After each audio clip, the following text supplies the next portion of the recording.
सहनावतु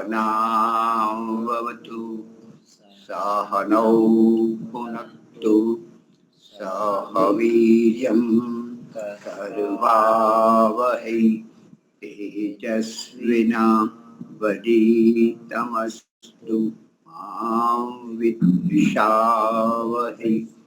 ओम शांति शांति शांति। सबको सादर नमस्ते जी। वैदिक प्रज्ञा व्याख्यान माला में आप सभी का हार्दिक स्वागत है। हमारी कक्षा में मूल तो दीपालिका जी जो रिकॉर्डिंग प्रतिदिन करते हैं चलाते हैं वो है, विजेंद्र सिंह है, मुलजी भाई रेगुलर आने वाले हैं, राजश्री बहन भी जुड़े हुए हैं कुछ समय से, और भी कांति भाई है, कांतिलाल है, और भी आ रहे हैं, अंजना जी है, रश्मि जी है, और हमारी यहाँ कक्षा एक है, यहाँ जो रूम हॉल है छोटा सा, तो उसमें भी 4-5 व्यक्ति, कुमकुम देवी जी भी आ रही है, अपने रसिक अपने नवीन भाई प्रजापति सपत्नीक है, और हमारे आर्य बंधु भी है हरियाणा से, तो सभी का स्वागत है। तो कोई एक भजन लेना चाहते हो, तैयार हो तो?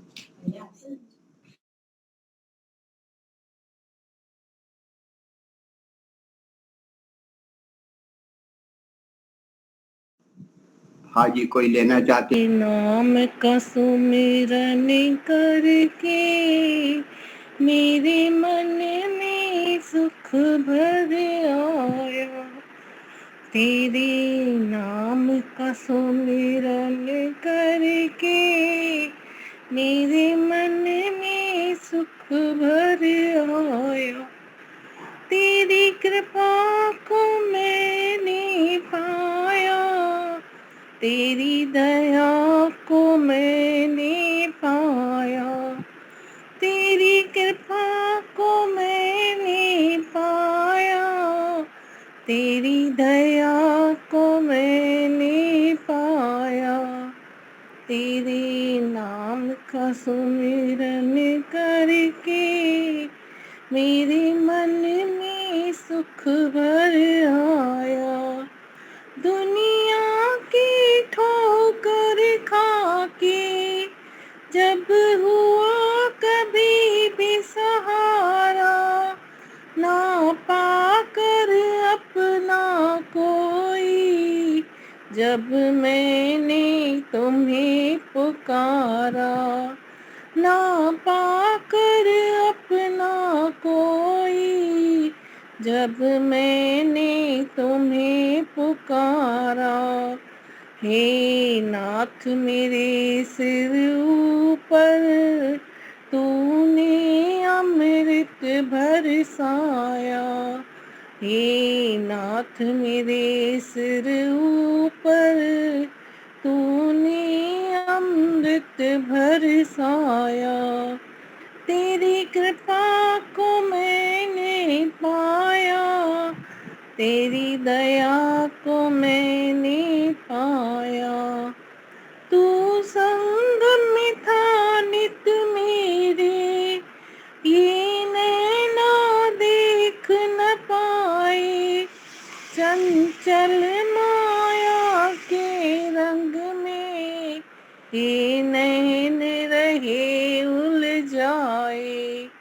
चंचल माया के रंग में ये नैन रहे उलझाए।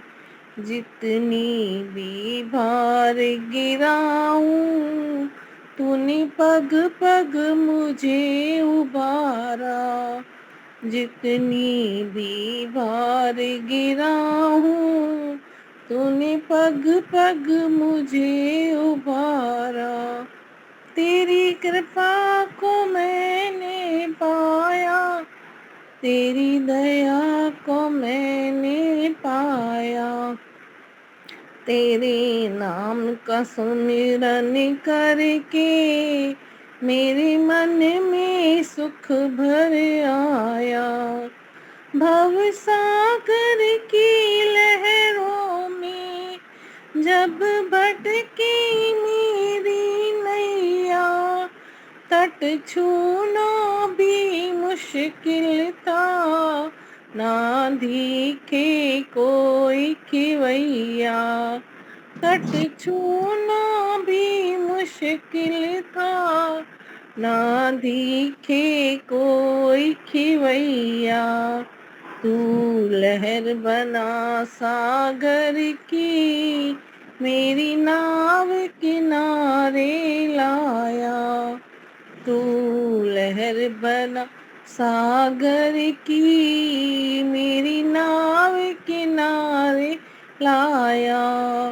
तेरी कृपा को मैंने पाया, तेरी दया को मैंने पाया। तेरी कृपा को मैंने पाया, तेरी दया को मैंने पाया। तेरे नाम का सुमिरन करके मेरे मन में सुख भर आया। हर तरफ तुम्ही हो मेरे, हर तरफ तेरा उजियारा। निर्लेख प्रभु जी मेरे, हर रूप तुम्ही ने संवारा। निर्लेख प्रभु जी मेरे, हर रूप तुम्ही ने संवारा। तेरी शरण में आके दाता, तेरा तुझ ही को चढ़ाया। तेरी शरण में आके दाता, तेरा तुझ ही को चढ़ाया। तेरी कृपा को मैंने पाया, तेरी दया को मैंने पाया।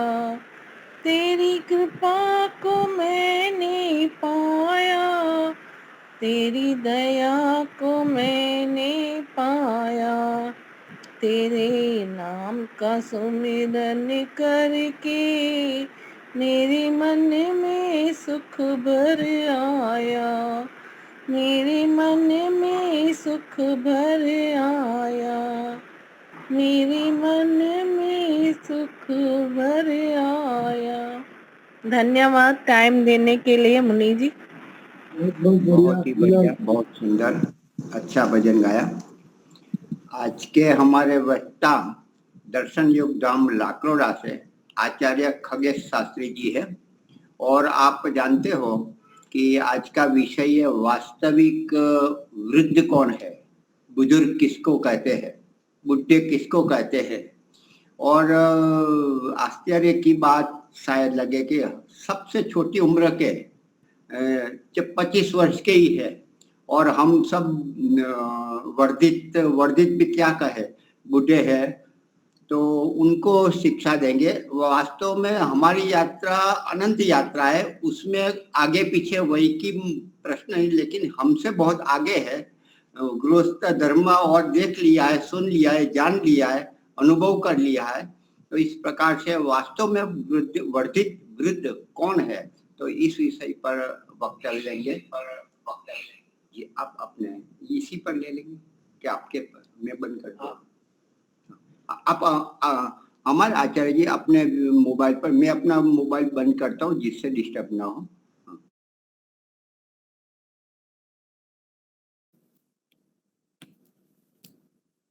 सभी को सादर नमस्ते जी। नमस्ते आचार्य जी। जी एक बार सभी लोग मिलकर के गायत्री मंत्र का उच्चारण करेंगे। ओम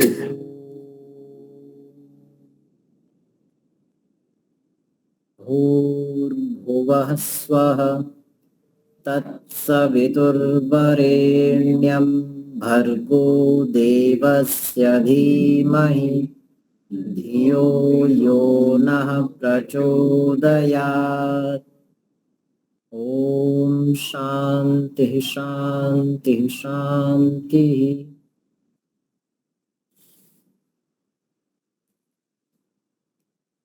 इस वैदिक प्रज्ञा व्याख्यान माला में आयोजित इस कक्षा में पूज्य मुनि जी व इस कक्षा के जो अन्य संचालक जो अपने अपने स्तर पे कुछ न कुछ व्यवस्थाओं को संभालते हैं एवं धर्म प्रेमी सज्जन, मातृशक्ति, आप सभी का धन्यवाद है कि आपने मुझे फिर से एक बार अवसर दिया। मैंने पहले भी बताया था कि मैं तो एक गुरुकुल का आचार्य हूँ, तो ये प्रवचन इत्यादि से मैं थोड़ा दूर ही रहता हूँ और हमारे आचार्य जी का भी यही आदेश था कि भाई इन चीज़ों से दूर रहना, क्योंकि इनमें जब रस आता है तो वो उसके आगे सब कुछ फीका पड़ जाता है। तो मुनि जी का निवेदन था तो मैंने कहा जी आपने बोला है तो ठीक है। तो विषय है वास्तविक वृद्ध कौन है। इसी को थोड़ा सा गांव की भाषा में बोला जाए तो वास्तविक बुढ़ा कौन है, बूढ़ा कौन है। सुनने में तो ये अजीब सा लगेगा, क्योंकि जो कक्षा में जुड़े हैं 15 के आसपास व्यक्ति हैं, तो उनमें से और जो मेरे सामने भी उपस्थित हैं तो लगभग सफेद बालों वाले हैं और कुछ एक के तो सफेद बाल भी नहीं रहे। तो ऐसा ही लगेगा कि बूढ़े तो हम हैं, ये क्यों बोल रहे हैं भाई बूढ़ा कौन है। क्योंकि वृद्ध जो संज्ञा है वो केवल बाल पकने से इस संज्ञा को प्राप्त हम हो जाएंगे, ऐसा नहीं है। वैदिक शास्त्रों के अनुसार देखें तो वृद्ध होना भी एक योग्यता है, एक सामर्थ्य है जिसको हमें प्राप्त करना पड़ता है। अभी बूढ़ा सुनते ही दिमाग में एक श्लोक उभर के आता है, आप में से भी जो स्वाध्याय प्रेमी सज्जन है उनके भी आया होगा। गात्रम संकुचितम गतिर विगलिता भ्रष्टाच दंतावलिर, अर्थात गात्र माने शरीर के अंग क्या हो गए, संकुचित, झुक गए हैं, अपनी शक्ति को खो चुके हैं। गतिर विगलिता, और जो गति है शरीर की वो धीमी पड़ गई है। दांत झड़ गए हैं, भ्रष्टाच दंताः, जो दांतों की वली है, आवली है, वो झड़ गई है, मुंह से लार टपकती है, बोला भी नहीं जाता, खाया भी नहीं जाता। और फिर आगे देखते हैं तो जो नेत्र हैं, नेत्र भी अब अच्छे से दिखाने में विषयों को असमर्थ हो चुके हैं और आंखों के नीचे झुर्रियां पड़ गई हैं। वाक्यम ना द्रियते च बांधव जनो, और जो बंधु बांधव होते हैं वो भी हमारे बातों को अब नहीं सुनते हैं। भार्या न शुश्रूषते, और जो धर्म पत्नी थी जिसको कहते हैं कि 7 जन्मों का साथ होता है, वो भी अब हमारी बात को नहीं मानती है, बात को सुन करके इग्नोर कर देती है। और जो पुत्र होता है अपना, जिसको हम पूरा जीवन पालते पोसते रहते हैं, वो भी अमित्र के समान अर्थात दुश्मन के समान व्यवहार करता है। इन लक्षणों से जो युक्त अवस्था है वो बुढ़ापा होता है, ऐसा कहीं कहीं हमें मिलता है। उसी को दूसरे शब्दों में कहें तो अंगम गलितम पलितम मुंडम दशन विहीनम जातम तुंडम वृद्धो याति गृहीत्वा दंडम पुनरपि न मुंचति आशा पिंडम। हाँ, ये शायद मनु महाराज का है। तो उन्होंने कहा है अंगम गलितम, अंग गल गए हैं, पलितम मुंडम, बाल पक गए हैं, दशन विहीनम जातम तुंडम, और जो मुख है वो दशन विहीन अर्थात दांतों से रहित हो चुका है। फिर कहते हैं और वो जो व्यक्ति है जिसकी कमर झुक चुकी है, उससे चला नहीं जाता, फिर भी वो लाठी पकड़ के कभी अपने खेत में, कभी अपने पोते के पास, कभी बच्ची के पास, कभी बेटे के पास में लाठी पकड़ के चलते रहता है। और उसे वहां पे भी क्या है, एक आशा दिखाई देती है उसे वहां पे लगता है कि कुछ उसे आशा रहती है कि मेरा मदीयपन जिसे कहता है, उसी को कहा कस्त्वम को हम कुत आयातः कामे जननी को में तातः इति परिभावय। अर्थात कस्त्वम कौन है तू, को हम मैं कौन हूं, कुत आयातः कहां से मैं आया हूं, कामे जननी कौन मेरी माता है, को में तातः कौन मेरा पिता है, इति परिभावय सर्वम असारम, ये सब कुछ असार युक्त जो संसार है उसमें ऐसा विचार करना चाहिए। अर्थात जो अवस्था ऐसा करने की है कि जहां हमें अपने आप को जानना है, जहां कुछ लगता है, वहां पे भी जो वृद्ध व्यक्ति होता है, तथा कथित वृद्ध, वो भी क्या है, लाठी पकड़ के घूम घूम के वो सब जगह इधर उधर विचरण करते रहता है। एक कहानी मुझे याद आ गई इस विषय में।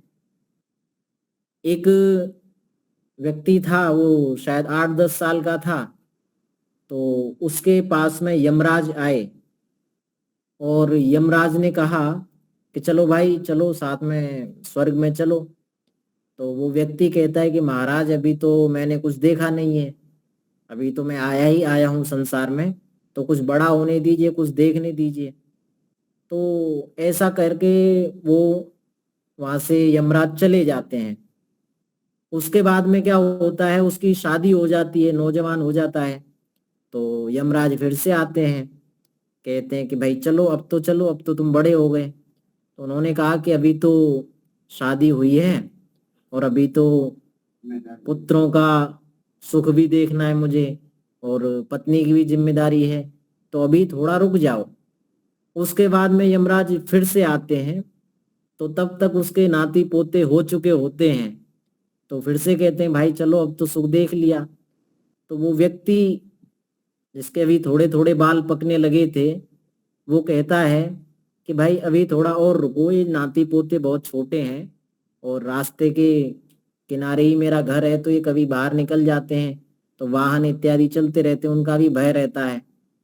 तो क्या होता है कि कुछ समय बाद फिर से यमराज आते हैं, तब वो खाट पे पड़ा रहता है और माने चलने फिरने में असमर्थ होता है। तो वो बोलते हैं भाई अब तो चलो, अब तो तुम किसी लायक नहीं हो, अब तो सब कुछ देख लिया तुमने, या और कुछ देखना बाकी है। तो वो कहता है कि महाराज अभी थोड़ा घर में देख रेख करनी पड़ती है, रुपया पैसा रखा रहता है और बहू है और बेटा है, वो चले जाते हैं जॉब पे, तो थोड़ा सा मुझे घर की सुरक्षा करनी पड़ती है, तो अभी तो नहीं आ सकता। तो कुछ समय बाद वो व्यक्ति क्या होता है, मतलब लगभग अचेत अवस्था में चला जाता है। तो यमराज फिर से आते हैं, उसे फिर से कहते हैं भाई अब तो चलो। तो जो वृद्ध आदमी होता है वो कहता है कि भाई मेरे ही पीछे क्यों पड़े हो तुम, इतना समय हुआ, किसी और को जाके देखो। अर्थात कहने का तात्पर्य ये है कि व्यक्ति मेरा मेरा मेरा इस भाव को छोड़ना ही नहीं चाहता है। वास्तविकता तो यह शास्त्रकारों ने कहा है, न कश्चित कस्यचिन मित्रम न कश्चित कस्यचित रिपुः व्यवहारेणैव जायन्ते बान्धवरिपवस्तथा। चाणक्य महाराज कहते हैं कि इस दुनिया में कोई किसी का नहीं है, केवल व्यवहार ही ऐसा है जो हमारा किसी को मित्र बना देता है, किसी को शत्रु बना देता है। और आपने देखा होगा ये जो वृद्ध आश्रम जो खुले हुए हैं, उनमें वही हैं जो मेरा मेरा करते थे, और एक दिन उनको ऐसी लात मारी जाती है कि वो ना तो इधर के रहते ना उधर के रहते। तो इससे अच्छा है कि हमें समय रहते ही बूढ़ा हो जाना है। बूढ़ा होने का मतलब है, मनु महाराज ने कहा है, न तेन वृद्धो भवति ये नास्य पलितम शिरः यो वै युवाप्य धीयानः तम स्थविरम विदुर्बुधाः। अर्थात बाल पक गए हैं, ये बूढ़ा होने का लक्षण नहीं है। न तेन वृद्धो भवति ये नास्य पलितम शिरः, कि मेरे बाल पक गए, दांत जड़ गए, चाल धीमी हो गई। वो कहते हैं कि यो वै युवाप्य धियान, यदि 8 साल का बच्चा है और वो विद्वान है, शास्त्रों का अध्ययन कर रहा है, वैदिक शास्त्रों का अध्ययन कर रहा है, तो तम देवा स्थविरम विदु, उसको कहा शास्त्रकारों ने कि देव लोग जो हैं, विद्वान लोग जो हैं, ऐसे व्यक्ति को भी जो अभी 8 साल का है, 10 साल का है, 15 साल का है, लेकिन वैदिक विद्वान है, उसकी भी उन्होंने क्या संज्ञा की, वृद्ध। वो भी क्या है, वृद्ध है। वृद्ध होना ये अवस्था के कारण नहीं होता है, ये एक योग्यता है, वो आपको बनानी पड़ेगी। उसको बनाने के लिए आपको आश्रमों में जाना पड़ेगा, गुरुकुलों में जाना पड़ेगा, और उसके लिए आपको आचेना पड़ेगा। नहीं तो आजकल के बूढ़े लोग भी क्या है, विषय वासना में फंसे पड़े हैं, किसी को कुछ चिंता है, किसी को कुछ चिंता है। और इसको और थोड़ी सी सरल भाषा में हम कहें तो हम ये कह सकते हैं कि जो जिस स्तर पे है उसी स्तर पे वो यदि शास्त्रों का अध्ययन करे। हम नहीं कहते आप पूरे वेदों को पढ़ो या आप सब कुछ पढ़ लो। चाणक्य महाराज ने तो आपको बहुत छूट दे रखी है। चाणक्य महाराज कहते हैं श्लोकेन वा तदार्धेन पादे नैकाक्षरेण वा अबंध्यम दिवसम कुर्यात् दानाध्ययन कर्म भी। वो कहते हैं कि भाई आप एक श्लोक अर्थात एक मंत्र पढ़ो, दिन में कम से कम एक मंत्र का स्वाध्याय करो।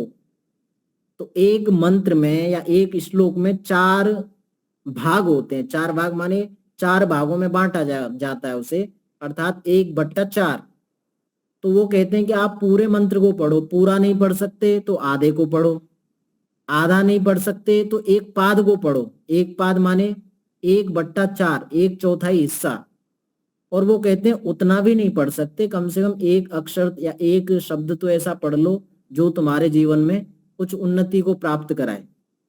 और वो कहते हैं यदि ऐसा करोगे तो आपका एक दिन भी ऐसा नहीं जाना चाहिए कि जो दान, अध्ययन और कर्म से रहित हो। आपका प्रत्येक दिन स्वाध्याय से पूर्ण हो। आप स्वाध्याय करें। प्रत्यहम प्रत्यवेक्षेत नरश्चरितमात्मनः किन्नु में पशुभिस्तुल्यम किन्नु सत्पुरुषैरिति। आपको ये हमेशा देखना पड़ेगा, हमेशा निरीक्षण करना पड़ेगा कि मैंने जो अब तक, मैं 80 साल का हूँ, 70 साल का हूँ, 50 साल का हूँ या उससे ऊपर हूँ, तो आपको अपना निरीक्षण करना है। क्या मैं वास्तविकता में जो मनु महाराज, ऋषि दयानंदी जिनका प्रत्येक सिद्धांत को बताने के लिए प्रमाण लेते हैं, देखिए मनु महाराज कोई छोटे मोटे आदमी नहीं थे। हमको ऐसा लगता है भाई उनके आगे तो ऋषि नहीं लगाया जाता तो वो ऋषि नहीं होंगे या पता नहीं और कुछ भी हो सकता है। लेकिन ऋषि दयानंद सरस्वती जी ने वेद के बाद में यदि दूसरे किसी ग्रंथ को आधार माना है तो वो केवल मनुस्मृति को माना है। आप सत्यार्थ प्रकाश पढ़ेंगे तो भरा पड़ा है मनु महाराज जी के श्लोकों से। तो उन्होंने कहा कि बूढ़ा व्यक्ति वो है जो अध्ययन कर रहा है, चाहे वो कितना भी बचपने में है, चाहे कितना भी जवानी में है, उसकी आयु से कोई मतलब नहीं है। तो आपको अध्ययन करना पड़ेगा, आपको स्वाध्याय करना पड़ेगा। स्वाध्याय तब कर पाएंगे जब आप पहले आश्रमों में आएंगे। एक विद्यार्थी के 5 लक्षणों को आपने सुना होगा, तो कोई सुनाइए 5 लक्षण। हरेश भाई जी आप सुनाइए। वाक् चेष्टा वको ध्यानम। हाँ जी। और श्वान निद्रा साह निद्रा सही बच्चा अल्पाहारी गृहत्यागी विद्यार्थी 5 लक्षणम। तो उन्होंने विद्यार्थी के 5 लक्षण बताए हैं। 4 लक्षण आप लोगों में हो सकते हैं, मैं मानता हूं, लेकिन जो अंतिम है गृह त्यागी वो हम में अभी नहीं है। हम में माने जो जो घर में रहते हैं। तो देखिए प्रत्येक को हमें, मान लीजिए हम बचपन में थे, हमको ऐसा संस्कार नहीं मिला, ऐसा परिवेश नहीं मिला, लेकिन अभी आप लोगों के पास में अवसर है, अभी आप लोग कुछ कुछ अध्ययन कर सकते हो। पर मैं तो एक बात कहता हूं, आपको आना इधर ही है। इधर का मतलब कभी न कभी किसी न किसी जन्म में आपको पढ़ना ही पड़ेगा, और वो गुरुकुल में वैदिक रीति से पढ़ना पड़ेगा। आप चाहे 1 लाख साल बाद आना, चाहे 2 लाख साल बाद आना, पर आना यहीं पड़ेगा, क्योंकि नान्यः पंथा विद्यते अनाय, गति करने का और कोई साधन है ही नहीं। तो जब जागे तभी सवेरा। और यजुर्वेद में तो भगवान कहते हैं कि ते तमो य उ विद्यायाम रताः ततो भूय एव ते तमो य उ विद्यायाम रताः। जो जान करके भी गलत काम करेगा तो उसे कौन सा नरक मिलेगा? महानरक। तो देखिए आप लोग समझ चुके हैं, आप लोग प्रत्येक दिन कक्षा में आते हैं, भजन भी गाते हैं और आप दूसरों को उपदेश भी देते हैं, प्रवचन भी देते हैं, तो आपकी समझ में बात आ चुकी है। तो धीरे धीरे धीरे धीरे बूढ़े होने की कोशिश कीजिए। अर्थात अपनी योग्यता को बढ़ाइए, अपनी नॉलेज को, अपने सामर्थ्य को बढ़ाइए। घर में रह के वो नहीं बढ़ेगा। हीयते ही मतिस्तात ही नहीं स समागमात समैश्च समतामेति विशिष्टैश्च विशिष्टताम। आप घर में हैं तो उस परिवेश में लोगों का जो योग्यता का दायरा है वो बहुत छोटा है, और आप छोटे लोगों के साथ में रहेंगे तो छोटे ही रहेंगे। घर में गए तो गिर गए, जी। गिर गए, और बन गए तो बन गए। जी, मुनि जी महाराज कह रहे हैं कि घर में गए तो गिर गए अर्थात पतन हो गया, और वन में गए तो बन गए अर्थात तर गए।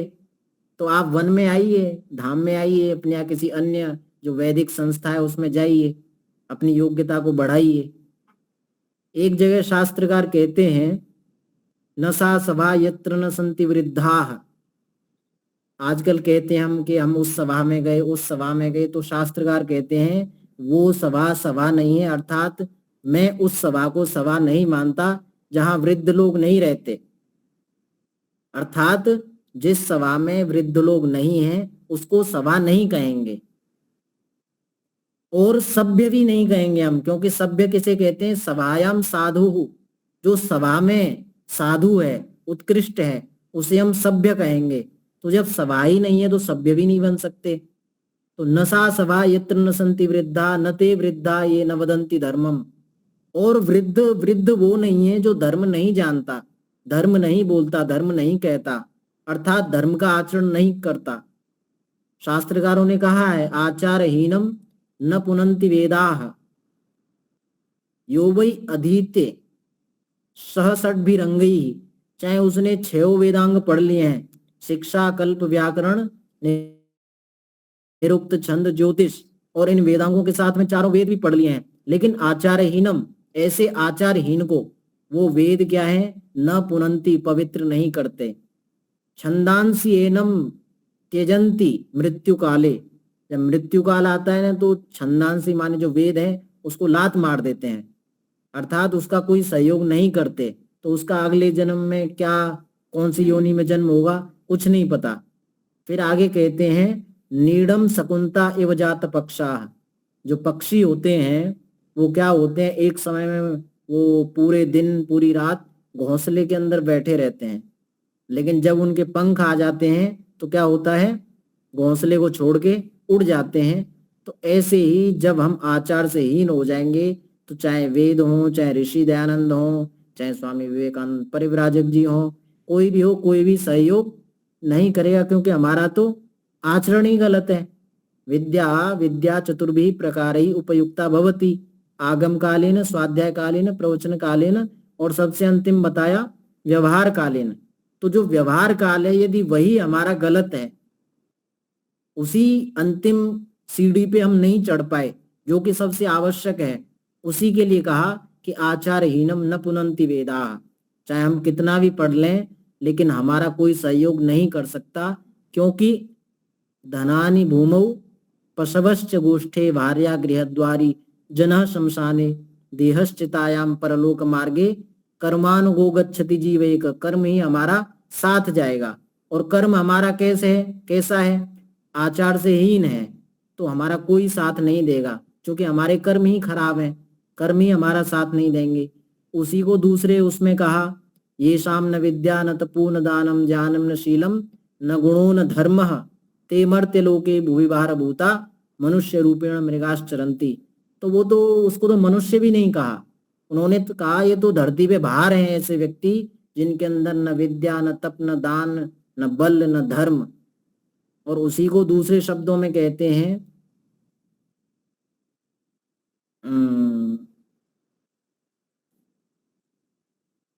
उसमें कहा गया है कि धर्मो ही तेषाम अधिको विशेषो धर्मेण हीनः पशुभिः समानः। तो हमें ये अपने अंदर धर्म धारण करना पड़ेगा। धर्म से हीन हो जाएंगे तो हमारे लिए कहीं भी नान्य पंथा विद्यते नाय, गति करने का कोई मार्ग नहीं है।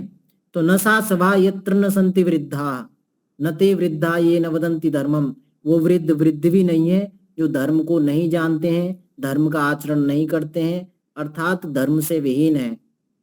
न तद धर्मम यत्र न सत्यमस्ति। और वो धर्म भी नहीं है जहां पे सत्य नहीं है, आजकल आप देखते होंगे समाज में कि धर्म के ठेकेदार बैठे हुए हैं अपना अड्डा खोल करके, कोई कुछ बोलता है, कोई कुछ बोलता है, लेकिन वहां पे सत्य नहीं है। वो अपने पेट को भरने के लिए, अपनी बात को मनवाने के लिए पता नहीं क्या क्या अनर्गल प्रलाप करते रहते हैं। उसी को एक कवि ने कहा है, जटिलो मुंडी लुंचित केश काशायांबर बहुकृत वेश पश्यन्नपि न पश्यति मूढ़ाः उदर निमित्त बहुकृत वेश। वो कहते हैं मुंडो जटली अर्थात सिर मुड़ा लिया, चिकने हो गए, दाढ़ी मूछ बाल सब मुड़ा लिया। जटिलो मुंडी अर्थात किसी ने दाढ़ी बढ़ा रखी है, किसी ने बाल मुड़ा रखे हैं, किसी ने तिलक लगा रखा है। काशायांबर बहुकृत वेश, उसने अपनी वेशभूषा ही बहुत प्रकार की बना रखी है। कोई पीले कपड़ों में लूट रहा है, कोई लाल कपड़ों में लूट रहा है, कोई सफेद कपड़ों में लूट रहा है, कोई काले कपड़ों में लूट रहा है, कोई बिना कपड़े के लूट रहा है, वो नंगा रहता है फिर भी लूट रहा है। माने वो ऐसे ऐसे आजकल धर्म के ठेकेदार घूम रहे हैं समाज में। तो उसको वो कहा पश्यन्नपि न पश्यति मूढ़ः, वो देखते हुए भी नहीं देख पाते।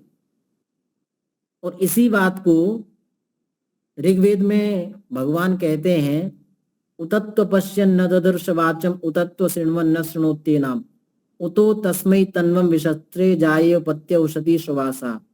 अर्थात जो अज्ञानी व्यक्ति है, मूर्ख व्यक्ति है, धूर्त व्यक्ति है, जो पूर्वाग्रह से ग्रसित है, उतत्व पश्यन् न ददर्श, वो देखते हुए भी नहीं देख पाता। अर्थात ऋषि दयानंद जी ने तो कहा है वेद सब सत्य विद्याओं का पुस्तक है, लेकिन हमने कुछ पढ़ा नहीं, षडंग पढ़े नहीं, हमने व्याकरण पढ़ी नहीं, तो दे दीजिए हमारे सामने ऋग्वेद यजुर्वेद सामवेद, तो हम देखते हुए भी क्या देख पाएंगे उसमें। वो जो कहावत है काला अक्षर भैंस बराबर, तो हमारे लिए तो वो उक्ति चरितार्थ हो जाएगी। तो उसी को कहा हम देखते हुए भी नहीं देख पाते। उतत्व पश्यन् न ददर्श वाचम उतत्व शृण्वन् न शृणोत्ये नाम, इस वेद वाणी को हम सुनते हुए भी नहीं सुन पाते। कोई हमारे सामने चारों वेदों का पारायण कर दे, कोई भी वेद मंत्र हम सुन लेते हैं, तो क्या वो हमारे अंदर उसका भाव जाता है? बस ये सुनाई देता है कि हाँ कोई वेद मंत्र बोल रहा है।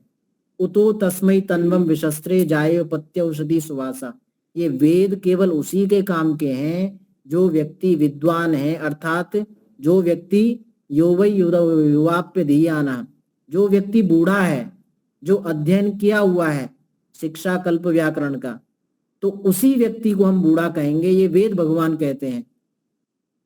तो मेरा कहने का तात्पर्य है कि वो धर्म भी नहीं है जहां पे सत्य नहीं है, क्योंकि सत्य की परिभाषा क्या है बताइए? ऋषि दयानंद जी ने सत्य की परिभाषा क्या बताई है,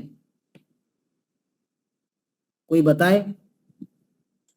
सत्यार्थ प्रकाश की भूमिका में बताया है ना उन्होंने। मन में है, जो जैसा मन में है, लिखना बोलना और ज्ञान, जैसा हमने देखा वैसा बोलना, वैसा लिखना, वैसा मानना, वैसा बताना और वैसा ही बन जाना।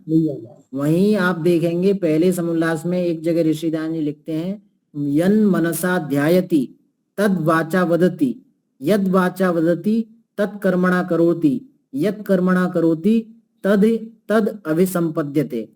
जो व्यक्ति जैसा चिंतन करता है, जैसा मनन करता है, वैसा ही वो बोलता है, वैसा ही वो आचरण करता है, और जैसा वो आचरण करता है वैसा ही वो बन जाता है। तो ये सत्य है, तीनों स्तरों पे हमें एक रहना है, मनसा वाचा कर्मणा, तीनों स्तरों पे।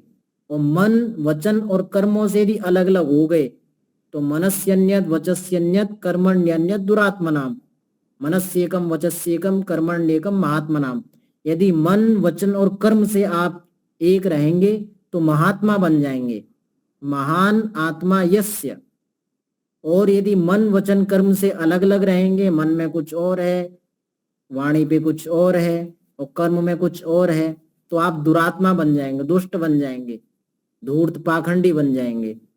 तो ऋषि दयानंद जी ने वही कहा कि जैसा यदि आप विचार कर रहे हो वैसा बोलो, वैसा लिखो, वैसा मानो, वैसा ही आचरण करो, तो आप सत्य से युक्त रहेंगे। तो उसी को कहा न तद धर्मम यत्र न सत्यमस्ति, तो इस सत्य के कसौटी के ऊपर सारे लोग फेल हैं। देखिए, पढ़ा लिखा तो रामभद्राचार्य भी है, जानते हैं, तुलसी पीठाधीश्वर जगत गुरु रामभद्राचार्य। वो व्यक्ति पढ़ा लिखा है, उसके पास ज्ञान भी है, लेकिन वो धूर्त है, पूर्वाग्रह से ग्रसित है, पाखंडी है। वो व्यक्ति ऐसी घोषणा करता है कि मैं अष्टाध्यायी, जो पाणिनि महाराज की अष्टाध्यायी है, जिसका प्रयोजन है व्याकरण को सिद्ध करना, शब्दों की सिद्धि करना, वो उसने ऐसी प्रतिज्ञा कर रखी है कि मैं अष्टाध्यायी के प्रत्येक सूत्र से रामायण को सिद्ध कर सकता हूँ। उसने एक ये भी प्रतिज्ञा कर रखी है कि मैं प्रत्येक वेद मंत्र से रामायण सिद्ध कर सकता हूँ। और उसने एक समय ऐसा भी वक्तव्य दिया था कि ऋषि दयानंद सरस्वती जी ने रामायण महाभारत को क्या माना है? कपोल कल्पना, अर्थात वो उसको मानते ही नहीं है कि रामायण और महाभारत नाम की कोई चीज है। तो ऐसा नहीं बनना है। वो पढ़े लिखे तो हैं, पढ़ते हैं, उन्होंने वेद भी कंठस्थ कर रखे हैं, लेकिन उनकी वाणी में सत्य नहीं है, क्योंकि वो पूर्वाग्रह से ग्रसित हैं। उनका काम ही है कि यदि ऋषि दयानंद जी की प्रशंसा कर दी तो फिर हमारी झोंप या हमारी जो दुकान है वो चलने वाली नहीं है। तो हमें सत्य से युक्त रहना है। थोड़ा मोड़ा सत्य तो आप सभी जानते हैं, और ऋषि दयानंद जी ने तो एक बात बताई है सत्य की परिभाषा में, और थोड़ा सा वो कहते हैं बहुत सरल शब्दों में, मनुष्य का आत्मा सत्यासत्य को जानने वाला है। वहां ये नहीं लिखा आर्य समाजियों का आत्मा या गुरुकुल के छात्रों का आत्मा या आचार्यों का आत्मा, उन्होंने लिखा मनुष्य, अर्थात मनुष्य मात्र का आत्मा सत्यासत्य को जानने वाला है। वो जानता है सही क्या है, गलत क्या है, क्या करना है, क्या नहीं करना है, क्या खाना है, क्या नहीं खाना है। फिर कहते हैं परंतु अपने प्रयोजन की सिद्धि, क्योंकि हम किसी न किसी क्या है संप्रदाय से, किसी आश्रम से, किसी आचार्य से, किसी गुरु से जुड़े हुए रहते हैं, तो हमें उधर क्या है पूर्वाग्रह हमारा बन जाता है। तो अपने प्रयोजन की सिद्धि, हठ, दुराग्रह, अविद्यादि दोषों के कारण वो सत्य को छोड़ के असत्य में प्रवृत्त हो जाता है। तो हमें ध्यान रखना है कि अपने स्तर पे जितना हमारा ज्ञान है, जितना हमारा अध्ययन है, जितना हमारा स्वाध्याय है, उतना उतना हमें सत्य प्रति क्षण बोलना है, प्रतिपल बोलना है। बहुत लोग टारगेट बना के रखते हैं कि जी मंगलवार वाले दिन ना तो मैं मांस खाऊंगा और ना कोई गलत काम करूंगा, ना झूठ बोलूंगा। ऐसे ऐसे धारणाएं बना रखी हैं लोगों ने। कुछ लोग ये बोलते हैं जी सोमवार के दिन, कुछ बोलते हैं शनिवार के दिन। तो ये मूर्ख लोगों की कल्पनाएं हैं। ठीक है, कभी कोई जिंदगी भर झूठ बोलता है तो एक दिन उसने निकाल दिया, कुछ उन्नति की उसने। पर हमारे यहाँ तो क्या है कि ईश्वर क्या है, सर्वव्यापक है, सर्वज्ञ है। तो ऐसा नहीं है सोमवार वाले दिन ही भगवान देख रहा है हमको, अन्य जो वार होते हैं, अन्य दिन होते हैं, उस दिन नहीं देखता, वो हर समय देखता है। तो हमें सत्य धर्म का पालन हमेशा करना है, चाहे दिन हो, चाहे रात हो, चाहे घर में हो, चाहे बाहर हो, चाहे अपने धंधे में हो, चाहे दुकान पे हो। तो न तत् धर्म यत्र न सत्यमस्ति और न तत् सत्यम यत् छलम अभ्युपैति। बहुत लोग ऐसे होते हैं सत्य बोलते हैं लेकिन उसमें छल भरा रहता है उनका। जब उनको लगता है कि हमारी दुकान भरेगी तब तो सत्य बोल देंगे, लेकिन जब लगेगा हमारी दुकान खाली होने वाली है तब वो झूठ बोल देते हैं।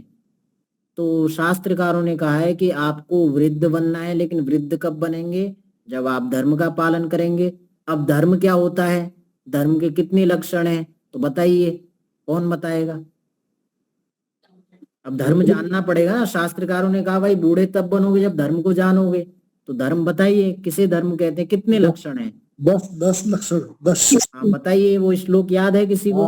धृति क्षमा दमोस्तेयम शौचम इंद्रिय निग्रह धीर विद्या आक्रोधम सत्यम 10 लक्षण। धीर विद्या सत्यम क्रोधो दशकम धर्म लक्षणम। तो ये धर्म के 10 लक्षण बताए हैं। तो इन 10 लक्षणों से युक्त रहोगे तब आप वैदिक वृद्ध बनोगे, अर्थात ऋषि दयानंद जी के अनुसार बूढ़े हो जाओगे। आप मनु महाराज जी के अनुसार बूढ़े हो जाओगे, ईश्वर की नजर में बूढ़े हो जाओगे। नहीं तो शास्त्रकार कहते हैं पुनरपि जननम पुनरपि मरणम पुनरपि जननी जठरे शयनम। यह संसारे बहु दुस्तारे, कृपया पारे पाही मुरारे। मुरारी कहते हैं श्री कृष्ण को। तो मुरारी माने हम लेते हैं अपने ईश्वर जो हमारे सर्वव्यापक ईश्वर हैं। तो वो कहते हैं जीना, फिर से मरना, फिर से जीना, फिर से मरना, और फिर से माता के गर्भ में शयन करना। बोले ये तो चलते रहता है, ये तो सभी का होता है। तो वो कहते हैं यह संसार है बहुत दुस्तार, ये संसार है ना बहुत दुरूह है, बहुत कठिन है इसमें जीना। तो वो कहते हैं हे ईश्वर मेरे ऊपर कृपा कीजिए और इससे मुझे बचा लीजिए, मुझे पार लगा लीजिए मेरी नैया को। भगवान मेरी नैया उस पार लगा देना, अब तक तो निभाया है आगे भी निभा देना। तो बस हमें ये समझना है। तो वही बताया कि ये बूढ़ा होना, ये जो अवस्था है ना, ये तो चलती रहती है। देखिए उसमें कहा है व्याघ्रीव तिष्ठति जरा परितर्जयन्ति, रोगाश्च शत्रव एव प्रहरन्ति देहम, आयु परिस्रवति भिन्न घटा दिवाम्भो, लोकस्तथाप्य हितमाचरतीति चित्रम। शास्त्रकार भरतरी महाराज ने कहा कि एक शेरनी, उन्होंने एक शेरनी का नाम लिया कि एक शेरनी है जो हम सबके आगे बैठी हुई है। हम सबको जिस रास्ते से जाना उसी रास्ते पे शेरनी बैठी हुई है, और कोई रास्ता ही नहीं है जाने के लिए। और जो रास्ता है उसी पे शेरनी बैठी हुई है। किसकी ताक में? हमारी ताक में। ये जल्दी से यहाँ से आए और मैं इसको खा जाऊं। उन्होंने कहा वो कौन सी शेरनी है? जरा अर्थात बुढ़ापा, व्याघ्रीव शेरनी के समान, जरा परितर्जयंती एकदम टकटकी लगाए देख रहा है, सीसीटीवी कैमरे की तरह, ये आएगा आएगा आएगा। वो भूखी है वो हम सब के लिए, तो खाने की फिराक में बैठी है। रोगाश्च शत्रव एव प्रहरन्ति देहम, और बीच बीच में कुछ स्टॉप भी लगा रखे हैं रोगों के, वो शत्रु के समान हमारे ऊपर आक्रमण करते रहते हैं। तो हम सभी हैं, देखिए हम सभी में पूर्ण स्वस्थ तो कोई नहीं होगा, किसी न किसी को कुछ न कुछ तो बीमारी अवश्य है। तो ऐसा शत्रु हम सभी की फिराक में बैठा हुआ है। फिर आगे बताया आयु परिस्रवति भिन्न घटा दिवाम्बो, एक मटका है, अर्थात हमारी जो आयु है एक मटके के समान है, और मटके में जैसे छेद हो रखा है, और उस छेद में से एक एक बूंद करके पानी रिसते जा रहा है, और सबको पता है कि एक मटका एक न एक दिन खाली होना है, इसका जो पानी है वो एकदम एक दिन समाप्त हो जाना है। तो बताइए हम सबको पता है या नहीं पता एक दिन मर जाना है? अभी मैं आप में से किसी को बोलूं चलिए मृत्यु के ऊपर मुझे प्रवचन दीजिए, तो आप अच्छे अच्छे प्रवचन दे देंगे, लेकिन वो हमारे व्यवहार में नहीं है, वो केवल दूसरे के लिए है।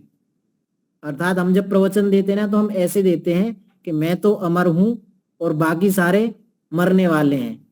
तो परवचन जिसे कहते हैं, परस्मैई वचनम, दूसरे के लिए बस। तो ऐसा जो हमारी आयु है जिसके विषय में कहा जातस्य ही ध्रुवो मृत्यु ध्रुवम जन्म मृतस्य च, तो मरना जीना ये सभी को है और हमको भी है। तो कहा ऐसी स्थिति होते हुए भर्तृहरि महाराज कहते हैं कि भाई मेरे को तो इतना आश्चर्य हो रहा है कि लोग फिर भी धर्म का आचरण नहीं कर रहे हैं। लोकास तथाप्य हितमाचरतीति चित्रम, मुझे बड़ी विचित्रता है कि लोग फिर भी मरे जा रहे हैं। और देखिए भर्तृहरि महाराज ने एक ऐसा श्लोक लिखा, शायद आपको वैराग्य हो जाएगा। वो कहते हैं याम चिंतयामि सततम मयि सा विरक्ता, याम चिंतयामि सततम मयि सा विरक्ता, सोप्यन्यम जन्म सजनून्य सक्तः। वो कहते हैं याम चिंतयामि, जिस स्त्री का, उनकी तो पत्नी के विषय में कहते हैं, तो आप अपने नाती पोते ले लीजिए, अपने बेटे ले लीजिए, अपना धंधा ले लीजिए। याम चिंतयामि सततम, तो हम जिस धंधे का, जिस बेटे का, जिस नाती का, जिस पोते का, जिस पैसे का, जिस गाड़ी का, बंगले का, जिस पत्नी का सतत ध्यान करते रहते हैं, चिंतन करते रहते हैं, मयि सा विरक्ता, आपको एक दिन अनुभूति होगी कि वो मेरे में विरक्त है, मेरे से वो विरक्त है। इस संसार का नियम है, हर समय हम सबसे अच्छे की फिराक में रहते हैं। जब हमको कोई बेहतर चीज मिल जाती है तो पुरानी वाली को लात मार देते हैं। तो जिसका आप ध्यान सतत कर रहे हो, तो भर्तृहरि महाराज कहते हैं वो किसी और में आसक्त है, और वो जिसमें आसक्त है वो किसी अन्य में आसक्त है, और जो मुझ में आसक्त है मैं उसमें आसक्त नहीं हूं। या परितुष्यति मई, जो मेरे में आसक्त है लेकिन मैं उसमें आसक्त नहीं हूं, मैं किसी और में हूं। तो ये एक सर्कल है, मैं जिस पे हूं वो किसी और पे, वो किसी और पे, वो किसी और पे है। तो भर्तृहरि महाराज ने अंतिम जो लाइन लिखी उसको ध्यान से सुनिए। वो कहते हैं धिक ताम च तम च, धिक ताम च तम च मदनम च माम च इमाम च। वो कहते हैं मुझको भी धिक्कार है, जिसको मैं चाहता हूं उसको भी धिक्कार है, और वो जिसको चाहती है उसको भी धिक्कार है, और इन सबको चाहने में जो एक क्रिया है, जो चाहत है, उस चाहत को भी धिक्कार है।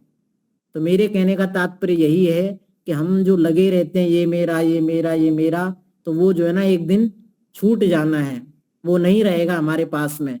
आप लोग देखते होंगे, आप किसी की अर्थी को जाते हुए देखते हैं तो उस समय थोड़ा सा वैराग्य होता है, उस समय मन थोड़ा सा शांत हो जाता है, अरे हमको भी ऐसे ही जाना है। तो वो थोड़ी देर का होता है, जिसे श्मशान वैराग्य कहते हैं। तो हमें श्मशान वैराग्य नहीं रखना है, हमें तो भर्तृहरि महाराज वाला वैराग्य धारण करना है। और देखिए उन्होंने तो आयु की भी बात बता रखी है कि आपकी कितनी आयु है। आजकल हम सोचते हैं 70-80 साल, लेकिन उन्होंने कहा कि चलिए मान लो 100 साल की मान लो। उन्होंने 100 साल की बोली।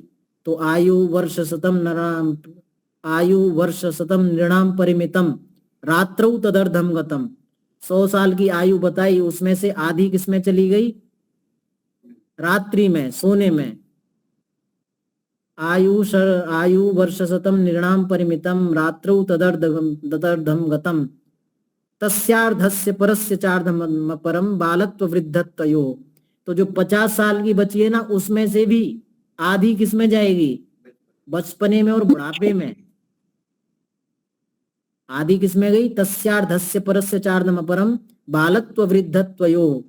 और वे फिर आगे कहते हैं उससे भी आगे आधी हमारी आयु सेवा में, आधी हमारी आयु किसी से लड़ाई झगड़े में, आधी हमारी किसी से बात करने में, गप मारने में, धंधे में, पैसे कमाने में, बच्चों का पालन पोषण करने में। फिर आगे कहते हैं जीवे वारी तरंग चंचल तरे सौख्यम कुतः प्राणिनाम। तो हमारे पास बची कितनी आयु? मान के चलें मुश्किल से 5 साल की। तो उस 5 साल को भी क्या हम वैसे जीते हैं? उसमें भी तो हम ये झंझट लेके रखते हैं, इसका देना है, उसका देना है, इसको देखना है, उसके पास जाना है। तो आपके पास में जितना भी समय है, आप अभी नौजवान हैं, चाहे आप 80 साल के हैं, फिर भी आप नौजवान हैं, और आप वैदिक वृद्ध बनिए जल्दी से जल्दी, तभी कुछ हो पाएगा। तभी आप आगे जो परम मुक्ति है, परम धाम है, जो ईश्वर की शरण है, उसको आप प्राप्त कर पाएंगे।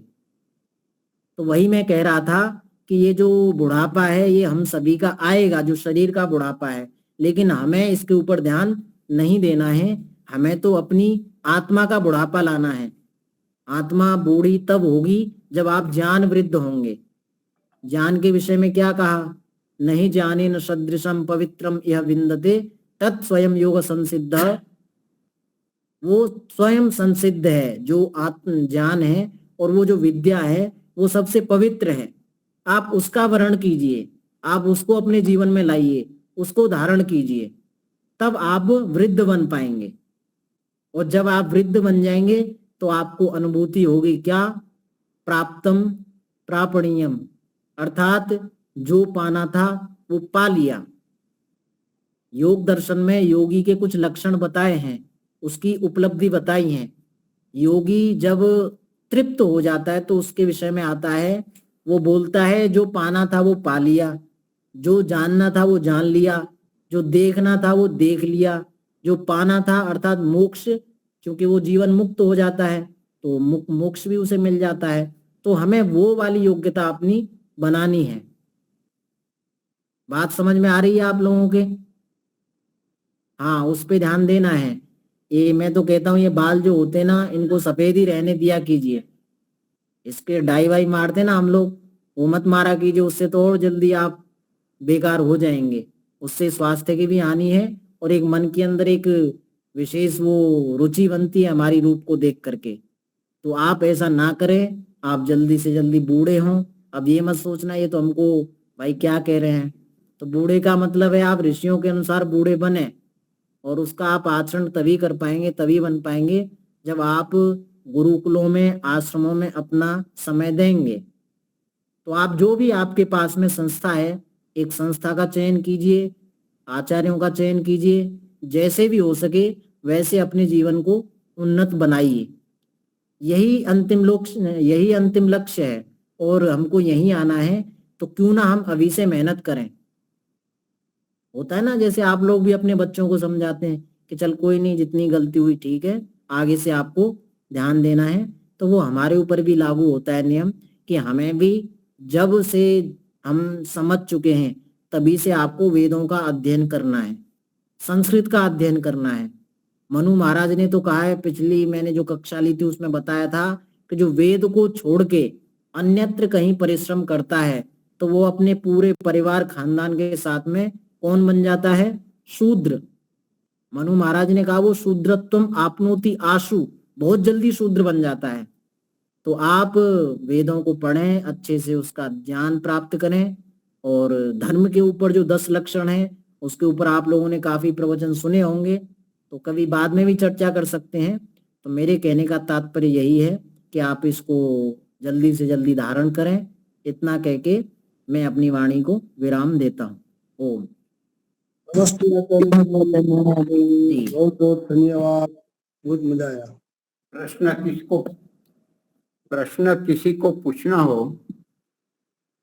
हाँ जी, किसी को प्रश्न पूछना हो तो पूछ सकते हैं। वास्तव में हमारे विरुद्ध हमारे आचार्य खगेश जी है। हम केवल वर्ष से बड़े हुए, बाकी हम अपना आत्मलोचन करें, आत्मनिरीक्षण करें। हम वेद को दी बेस्ट बढ़िया मानते हैं, महर्षि दान को बेस्ट मानते हैं।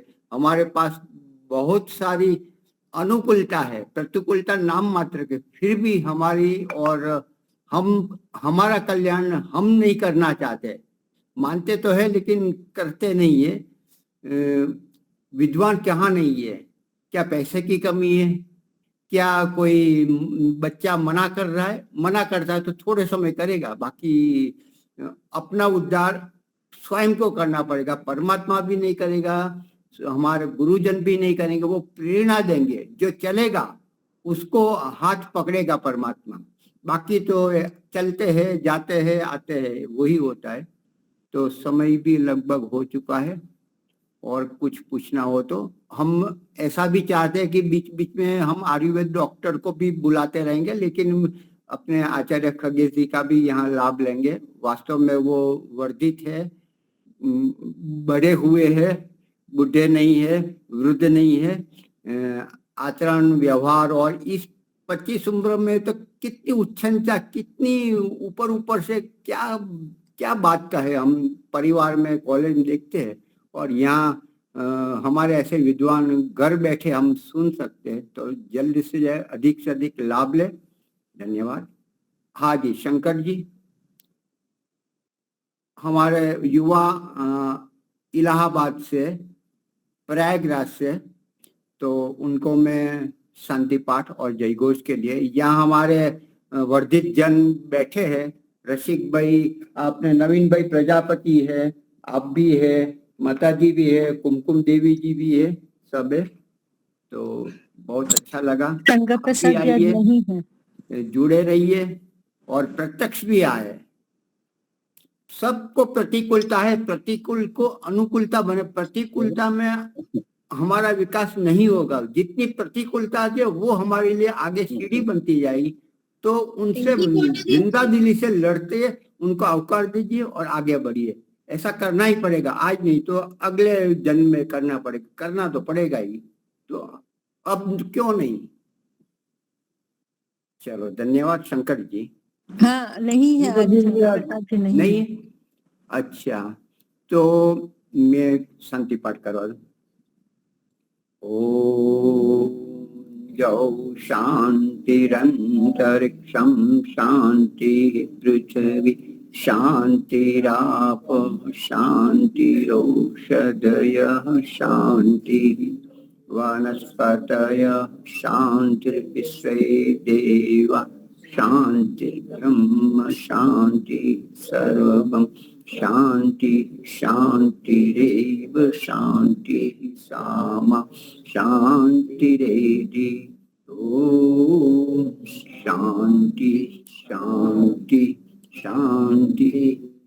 सबको सादर सर्वेभ्यः नमः। सबको सादर नमस्ते। सादर नमस्ते, धन्यवाद। हमारे विद्वान छोटी उम्र में और सब जीवा पर सरस्वती फूट रही है और हम लाभ नहीं ले रहे। बहुत बहुत धन्यवाद। आप आते रहिए। कल भी हमारा शुक्रवार है तो अपने फरीदाबाद से श्रुति जी आएंगे, लीलाबेन जी होंगे या तो कोई अन्य होगा। आप जरूर आइए और आप भी तैयार होकर बोले, हम भी समय देंगे 10, 15, 20 मिनट जैसे भी अनुकूलता हो। जी धन्यवाद। बहुत बहुत